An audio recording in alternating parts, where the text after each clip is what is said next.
ከልጅነቴ ጀምሬ ከ6 ዓመት ጀምሬ ሰራ ነበርና አባቴ ሁሌ ይለኛል አንቺ ማለት የዓለም አስቀያሚ አንቺ ማለት የዓለም ክፉ ሁሌ ስተት ነሽ ይለኛል። እንደዛም ሆኖ ደግሞ በ7 ዓመቴ ተደፈሬ ነበር። ኦኬ አባቴ ስለማይወደኝ ነው ይሄ ነገር የመጣብኝ ብዬ አስብ ነበር። ስርበይ ራሴ የገዛ ቤተሰብ በር ይዘጉብኛል፣ ጎረቤትም ያባርሩልኛል። አባቴ ሁሌ ይሰድበኛል፣ ሲገርፈኝ ሰውነቴ ስጋ ካልወጣ ደም ካላየ አይተወኝም። ዘመድ ጋር ሲሄድ አይፈልጉኝም፣ ትሸቻለሽ ይሉኛል። ትምህርት ቤት ሲሄድ ከክላስ ትውጣልኝ ይሉኛል። ግራ ገባኝ።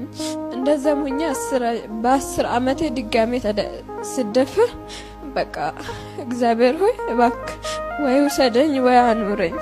ግን አንድ ቀን ብቻ ደና ምግብ በልቼ ደና ልብስ ለብሼ እንድሞት ብቻ አድርገኝ።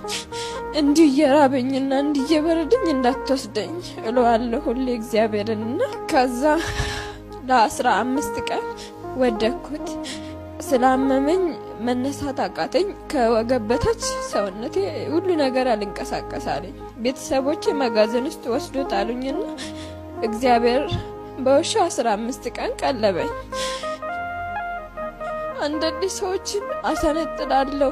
እኔ ነገ ትልቅ ቦታ ደርሼ ብዙ ሰዎችን እኔ ካለሁበት እንዳይሆኑ አወጣለሁ ብዬ ሳስብ አንቺ እኮ እርኩስ ነሽ፣ ስጀምር ምን ብለሽ ነው የምታወሪው? ረክሰሻል እኮ ተደፍረሻል እኮ ሰው ጣልቶሽ እኮ ውሻ መግቦሻል። አንቺ እኮ ሰው አይደለሽም፣ አቅም የለሽም።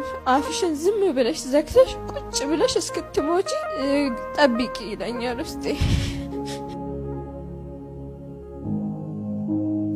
ዛሬ ከራሴም ራሴንም ይቅር ብዬዋለሁ፣ ሰውንም ይቅር ብዬዋለሁ፣ አቃጥዬዋለሁ። ከአሁን በኋላ ፈገግ ስልና ስጮህ ብቻ ነው የምታዩኝ። ዛሬ በጣም ነው ደስ ያለኝና በህይወቴ መታቀፍን አላውቅም። እኔ ብዙ ጊዜ ሰው አያቅፈኝምና ተነስቶ መጥቶ ሲያቅፉኝ ለካ የኔ ሰውነትም ለካ ይታቀፋል እንዴ ብዬዋለሁ እውነት